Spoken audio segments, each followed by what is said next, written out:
Your sphere that you started with had to have a flat plane origin, but you don't want to get into that because it means you'll become a flat earther after you understand it. Yeah, wise move.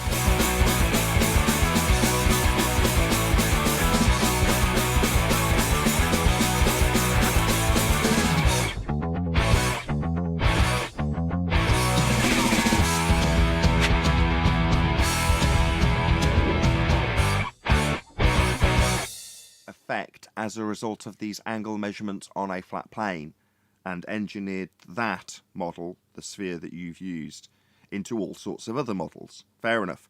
But do you appreciate that your original model, that would be a sphere, had to be derived from a flat plane in the first instance, now that it's been explained by Brian? I do really not want to get involved in that. I'm sorry. But that's the crux of your claim. Your claim was that it must start with a sphere. That's how you've started. And we're saying your sphere that you started with had to have a flat plane origin, but you don't want to get into that because it means you'll become a flat earther after you understand it. Yeah, wise move. Wherever are obtained off of a flat plane. Now, like I said, it's easy to translocate them onto the inside of a tiny little ball centered in the middle of an infinite celestial sphere. It's easy to put them there, but that's not how they're acquired. It's easy for your mind to think like that. What's happened here is we've got this switch like this, and we've just heard the confusion. And the confusion is we're trying to locate individual measurements and make all of those just fit the translocation onto a map. It can't be done because that's not how these measurements work. They work for us to navigate. They don't work for us to plot, take that plotting and give you a map of the stars to then just move everything down. It only works for the individual. Transpose it to any other shape that you like, but then Adam already addressed that as well. And I'm just wondering if you have any points on the back of any of these addressals to your initial statements. What I said was, 1, we assume the globe model. Then we start working with the globe model and we see where we arrive. For example, if you can arrive at a contradiction, if you can do that, you can say globe model is invalid. So I just assumed the globe model, started working with it, and I ended up that it can actually prove the flat Earth. Well, not prove it, show that it also works. That's incorrect. You started with a flat plane, and then you reified a globe model. But let's check if you understand. Hold on, everyone. Let's just check if you understand that. Good point, John. So since then, we've gone through how no, unless you assume you're taking an angle measurement from the centre of a presupposed spherical Earth, what you're actually doing is taking a measurement from a flat plane of your celestial sphere. That's been explained. Is that understood? We're not going to... No, I'll just leave it at that. Is that understood? I'm using latitude and longitude, yes. That didn't answer the question. This might help the situation, right? If you hypothetically stood underneath Polaris, right, at the GP of Polaris, right, GP is geographical position, which is directly underneath Polaris.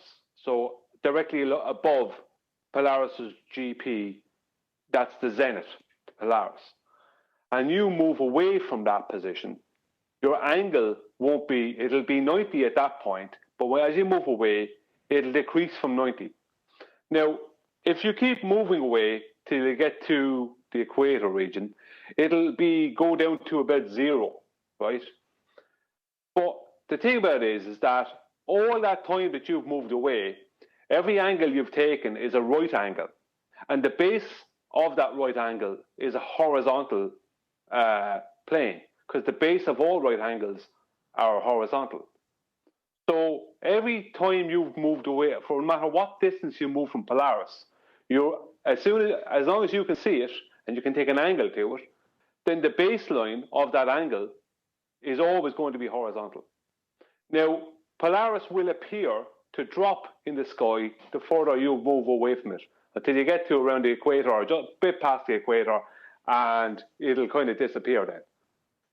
But the problem with that is this: if you remove all perspective from that, and then you take your angle that you took on the surface of Earth, and you take that whole thing and put it into the center of a circle, and you then determine that for every angle from that, for every set distance you moved away from the geographical position of Polaris, that as an angle, right, that as an angle to the center of a circle, right, matches, let's say they figure out that 1 degree or 1 degree matches 69 statute miles or 60 nautical miles. Now, it wouldn't have been 60 nautical miles originally because they wouldn't have been using nautical because they didn't exist at the time.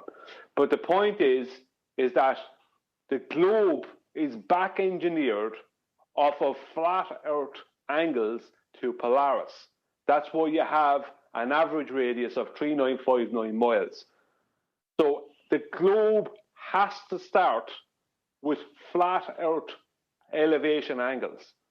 You just remove perspective and then move all your elevation angles to the center of a circle, and you work out how much distance from the ground position, the GP, the geographical position of Polaris, you've gone, and what angle that would be to the center of a circle.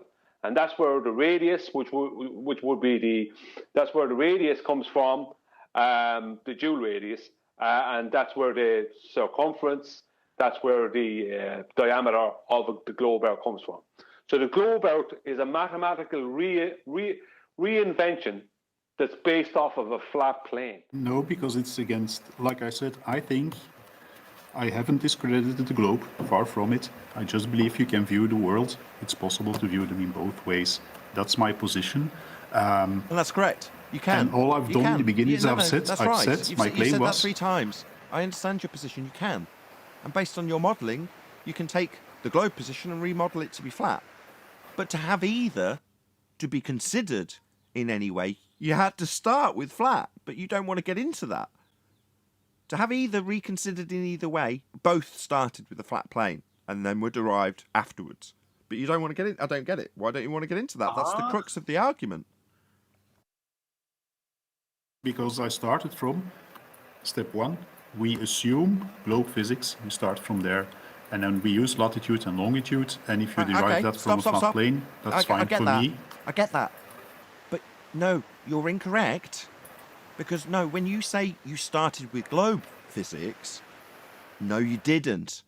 The origins go back further, and we've now enlightened you to how your, quote, globe physics actually started with a flat plane, but you don't want to get into it. You mean you don't want to concede that what you think is the start point, that's globe physics, is wrong. It's actually flat Earth starting point. You don't want to just concede that, because that's where we're at. It seems unreasonable that you wouldn't concede it when we've taken the time to explain your misapprehensions of the starting point. The starting point's flat, my friend. Why won't you just concede that? We've explained it in detail. Taken our time with you. It seems unreasonable that you wouldn't just say, yes, I understand how the origins can only be flat. Why wouldn't you concede that? Are you an unreasonable man? Because I'm not going to decide that here and now on the show. It's going to take time, and I'm going to read all the arguments, and I don't know what. That's not something that's going to happen here. That's fair.